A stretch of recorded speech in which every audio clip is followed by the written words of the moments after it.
mobil SMK yang membawa nama Joko Widodo itu menjadi naik dan akhirnya menjadi perbincangan, dan tidak bisa dilupakan lagi bahwa namanya SMK itulah yang mengharumkan nama atau membawa nama Joko Widodo itu ke kancah nasional. Oke, peristiwanya sebenarnya dimulai ketika tahun 2012, awal tahun. Ya, sebenarnya itu ada sebuah program dari Kementerian Pendidikan dan Kebudayaan tentang otomotif, SMK otomotif. Jadi awal keterlibatan saya adalah ketika waktu itu saya tergabung dengan SMK IT, ya, Sekolah Menengah Kejuruan IT. Ya, waktu itu saya sempat berkeliling ke seluruh Indonesia bersama dengan beberapa penggiat-penggiat IT. Ada Kang Ono Purbo, Budi Raharjo, Arwen Langi, dan lain sebagainya, Heru Nugroho. Tapi memang tidak ada hubungannya dengan teman-teman saya itu sekarang. Ya, artinya waktu itu karena keaktifan saya di dalam SMK TI dan itu berkeliling Indonesia, kita juga menyelenggarakan program Millennium Internet Roadshow. Ya, seluruh Indonesia kita sosialisasi internet kerjasama dengan Telkom dan juga dengan beberapa pihak lain. Akhirnya SMK-SMK yang lain tertarik untuk ya mengajak kita aktif. Ada program SMK otomotif, SMK motor yang akhirnya ditangani oleh Bu Rini Sumarno, ya, atau Rini Suwandi, ya, Menteri Perindustrian waktu itu, dan ada SMK otomotif. Awalnya SMK otomotif itu adalah program pilot project untuk 5 SMK yang ada di Jawa Tengah, yaitu ada di Solo, ada di Magelang, Borobudur, Tegal, dan Pemalang. Ya, jadi artinya 5 SMK di daerah-daerah itu mendapatkan pilot project untuk membuat mobil nasional. Saya harus katakan itu mobil nasional, ya, jangan kemudian diingkari karena kemudian ada yang mengatakan akhirnya itu dianggap bukan mobil nasional. Ini adalah cikal bakal mobil nasional waktu itu. Jadi mobil nasional waktu itu adalah digagas oleh pemerintah, ya, bekerja sama SMK, membuat program mobil yang untuk rakyat bermesin 1.500 cc. Ini ada spek teknisnya, kemudian menggunakan prototipe mesin 1.500 cc DOHC, double overhead camshaft, yang kemudian mesin didatangkan dari China, dan juga kemudian aksesorisnya, tapi underdealnya itu yang lain adalah memang produksi dalam negeri. Bannya, kemudian bempernya, sebagian dari karet-karetnya, tapi memang komponen utama mesinnya memang dari China. Tapi juga di saat itu akhirnya dibuat bagaimana mencetak mesin, artinya mencetak bentuk mesinnya, ya, atau metal mesinnya dan juga silinder headnya itu memang dicetak di dalam negeri. Nah, maka waktu itu adalah tertulis nama SMK di silinder headnya.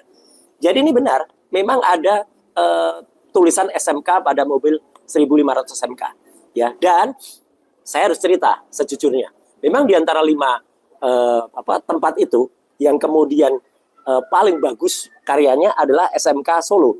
Karena SMK Solo ini pintar, ya. Kepala SMK 2 Solo waktu itu bekerja sama dengan bengkel profesional.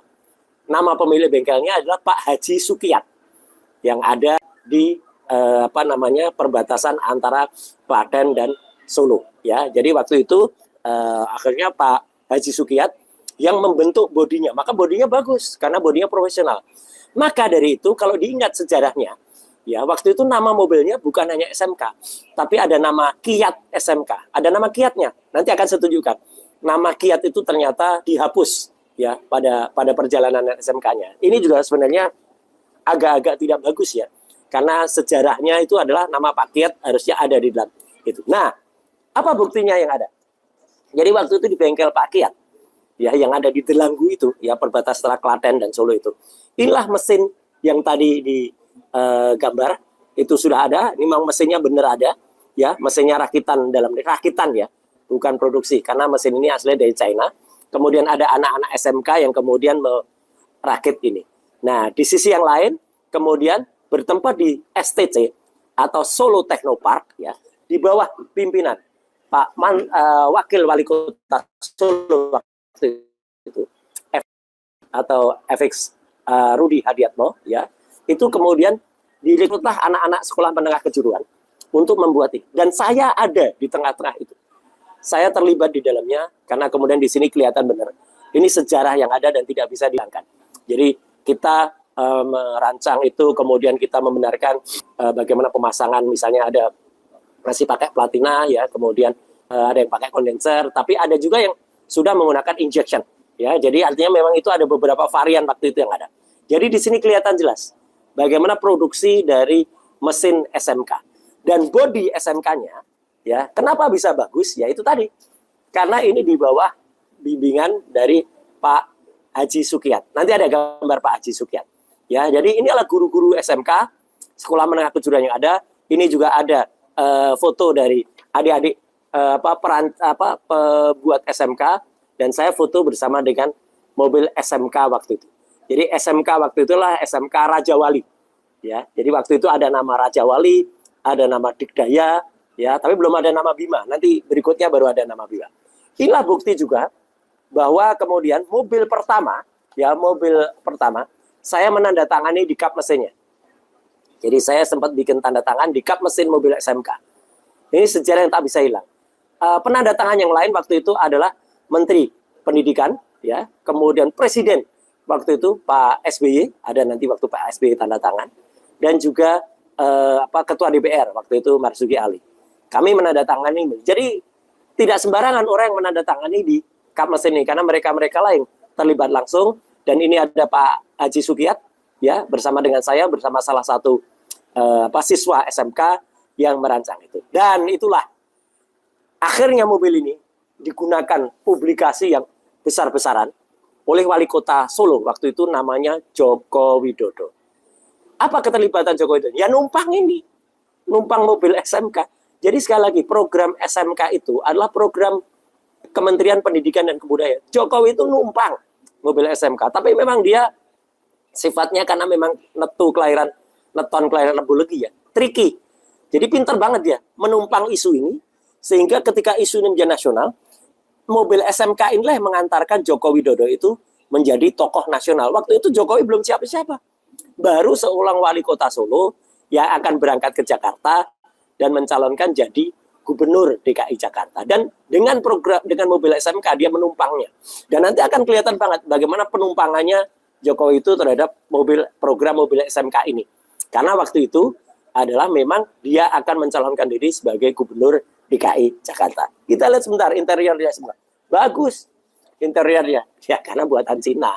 Ya gitu. Jadi meskipun sebagian komponennya adalah produksi dalam negeri, kayak kursi-kursinya ini, bekledengnya adalah bekledeng dalam negeri, tetapi sebenarnya adalah semua produknya itu kemudian invention yang ada tidak ada. Ini tidak ada penemuan di situ, adanya perakitan. Jadi adik-adik SMK itu memang bagus, dia merakit mobil SMK. Dan pada hari yang ditentukan, yaitu pada hari Kamis malam, tanggal 23 Februari 2012, itulah terjadi peristiwa ini. Jadi inilah peristiwa yang sempat saya cerita di podcast Madilog, ya. Ketika Joko Widodo itu kemudian membuat ritual terhadap mobil SMK. Ritualnya adalah memandikan air kembang terhadap SMK, dan ini ketika dia menari, ya, di samping mobil SMK, dan kemudian dia membuat upacara yang ada di samping mobil. Memang Pak Rudi juga ikut menyiram SMK. Ini tradisi siram kepada mobil ini nggak apa-apa, biasa. Tapi yang agak lucu adalah ada ritual menari itu, ya. Dan coba perhatikan nanti, ya. Joko Widodo kemudian menceritakan tentang bagaimana mobil SMK itu kenapa ada di Solo, ya. Dengan sangat lugas, dengan sangat pintar, dia menceritakan tentang sejarah mobil pertama Indonesia, yaitu tentang mobil dari Sri Susuhunan Pakubuwono ke-10. Mobilnya adalah Benz Victoria Python, ya, tahun 1895. Dan itu adalah naskah itu memang saya yang bikin, ya. Jadi saya yang diminta waktu itu untuk menuliskan. Mas Roy, tolong tuliskan sejarahnya kenapa itu mobil SMK itu, supaya orang ngerti kenapa bukan Jakarta launchingnya, tapi kenapa Solo. Maka saya menuliskan ini. Jadi di sini gambar mobil yang dipegang nih, foto ini adalah foto Benz Python, mobil pertama di Indonesia, bahkan mobil pertama di Asia Tenggara yang dimiliki Sri Susuhunan Pakubuwono ke-10, ya. Dan bahkan saya juga menceritakan waktu itu sampai dibawa oleh Jokowi, ya, kemana-mana naskah itu.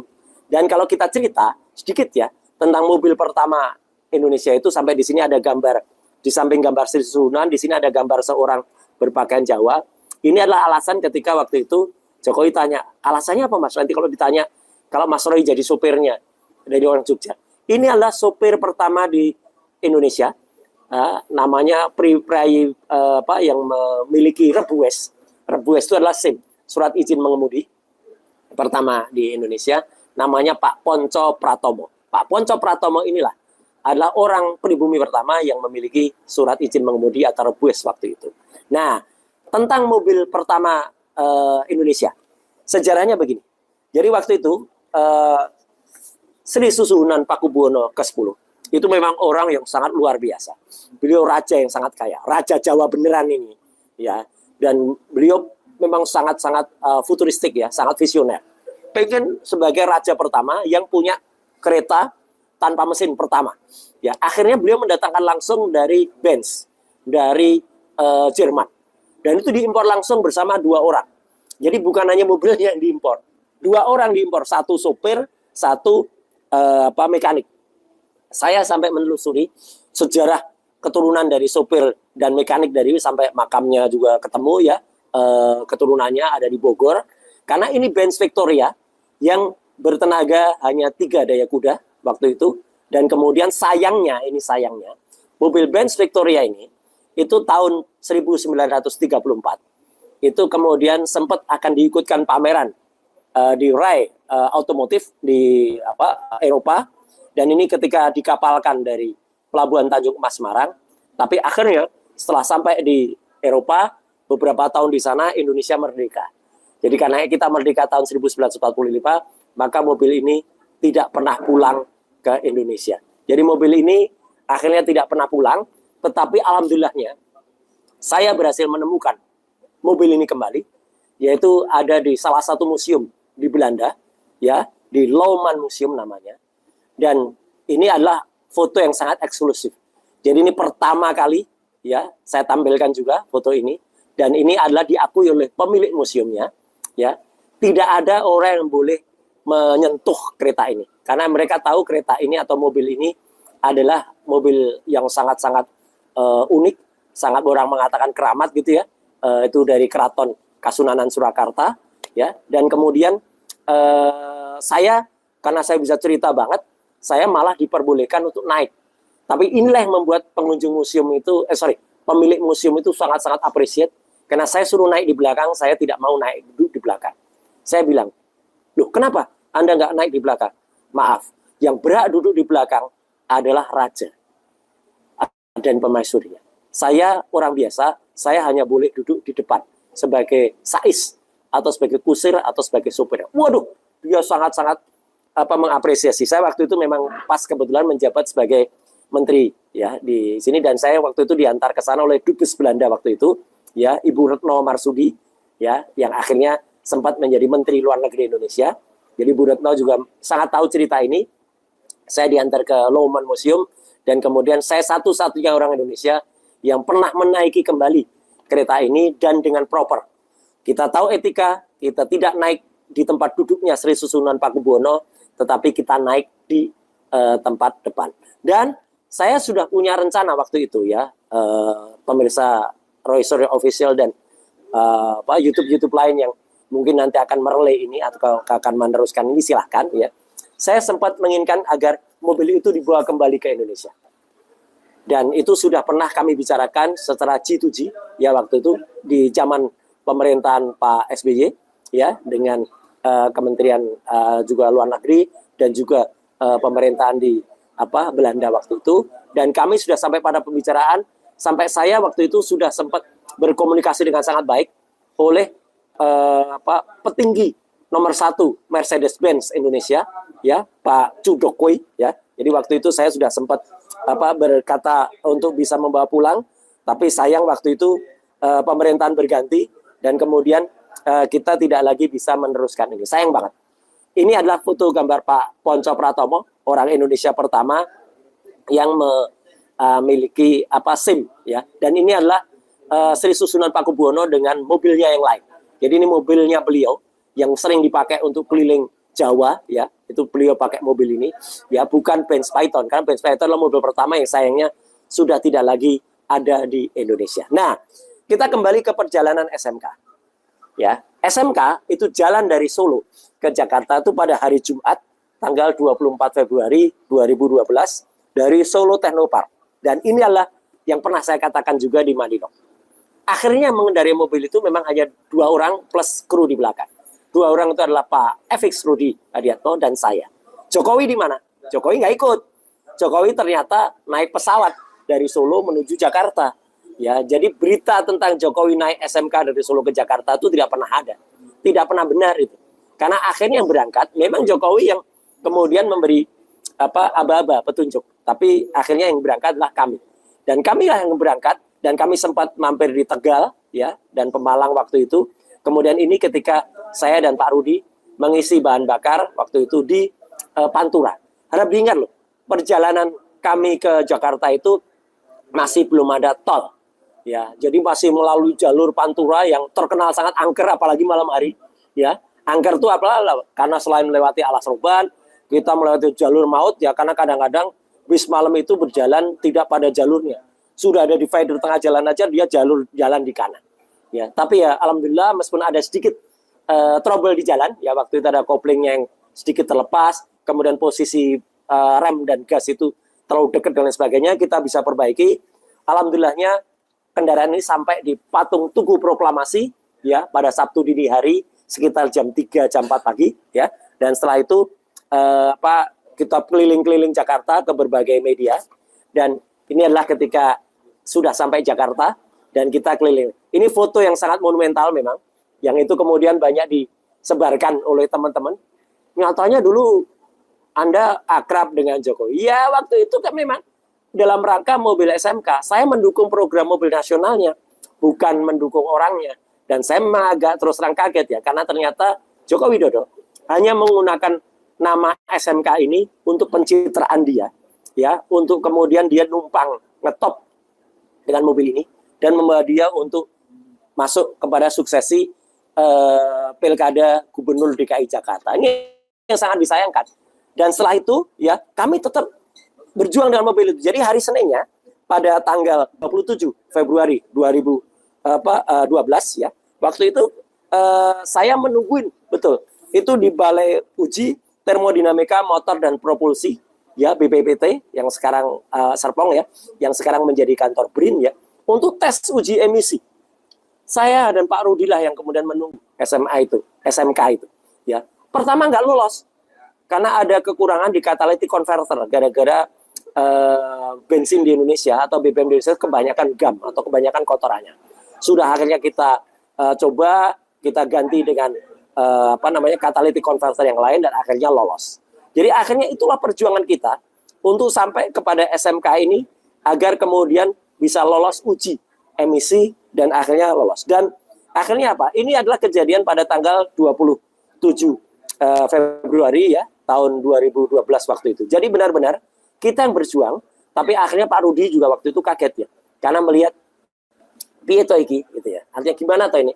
Setelah mobil SMK itu bisa perjuangkan untuk lolos, akhirnya mobil SMK ini tidak kemudian dipakai lagi, bahkan ditinggalkan oleh Jokowi ya. Jadi hanya benar-benar membuat menjadi tumpangan dia untuk ngetop dia dari Solo ke Jakarta, dan akhirnya dia mendaftar untuk Pilkada DKI. Dan nama dia menjadi sangat terkenal. Akhirnya kan sempat juga kan tampil di televisi dengan pewawancara waktu itu Pak Tommy ya, Setiotomo, yang akhirnya dari Metro TV, yang akhirnya menjadi dubes RI untuk Singapura ya, dan mengatakan SMK ketika ditanya berapa pesanannya, dengan enaknya Jokowi mengatakan sudah sampai 6.000, dan ketika nanti Mas Tommy pesan itu mungkin dapatnya 3 atau 4 tahun lagi. Inilah suatu hal yang sangat tidak mungkin ya waktu itu, karena produksi dari pabrik SMK yang ada di STC atau Solo STP atau Solo Technopark itu tidak segitu, dan ternyata itu tidak ada sama sekali, atau zong ya.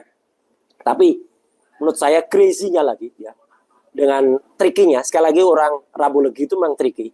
Pada hari Jumat juga tanggal 6 September 2019 ya, seolah-olah nah ini dia meresmikan pabrik ya, yang ada di Boyolali, dia ada di Sambi Boyolali. dengan luas lahan 115.000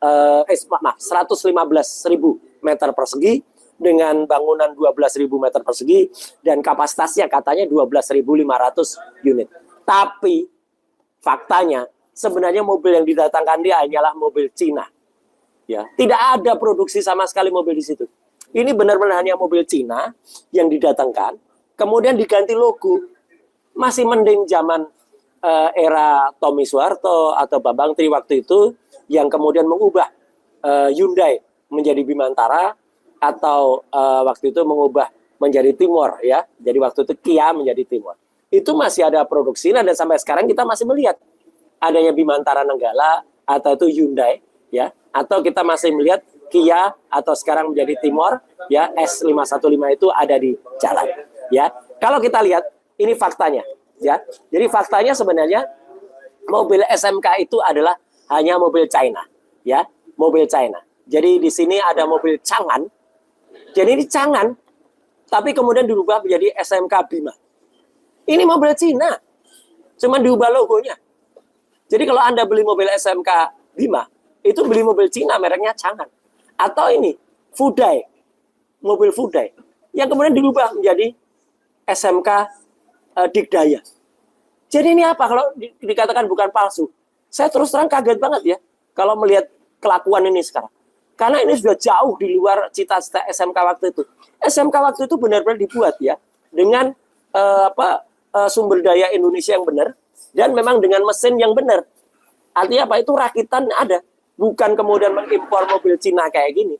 Makanya ya saya katakan SMK yang katanya dipesan 6.000 unit ini bohong belaka. Dan waktu itu ketika meresmikan ini, ya, maka saya waktu itu juga mengkritik, ya, ketika dia meresmikan selaku presiden meresmikan sebuah pelabuhan dan akan mengimpor kendaraan, saya waktu itu men-tweet juga, termasuk SMK ya Pak ya, yang di itu. Nah, sebagai penutup yang ingin saya katakan, makanya sekarang saya tidak sakit hati ketika orang-orang itu pada mempertanyakan, Mas, Anda kan dulu terlibat SMK. Iya, saya terlibat SMK ketika pada jalur yang benar. Ketika SMK sudah melenceng sekarang, ini benar-benar sudah melenceng. Jadi ini pembohongan besar sekarang. Kalau ada pabrik yang katanya pabrik itu, padahal waktu peresmian pabrik itu ada Erlangga Hartarto, ada juga Pak Jonan, ada juga Budi Karya Sumadi, dan dirutnya namanya Edi Wiraja. Subscribe, share, like, and comment. Subscribe, share, like, and comment.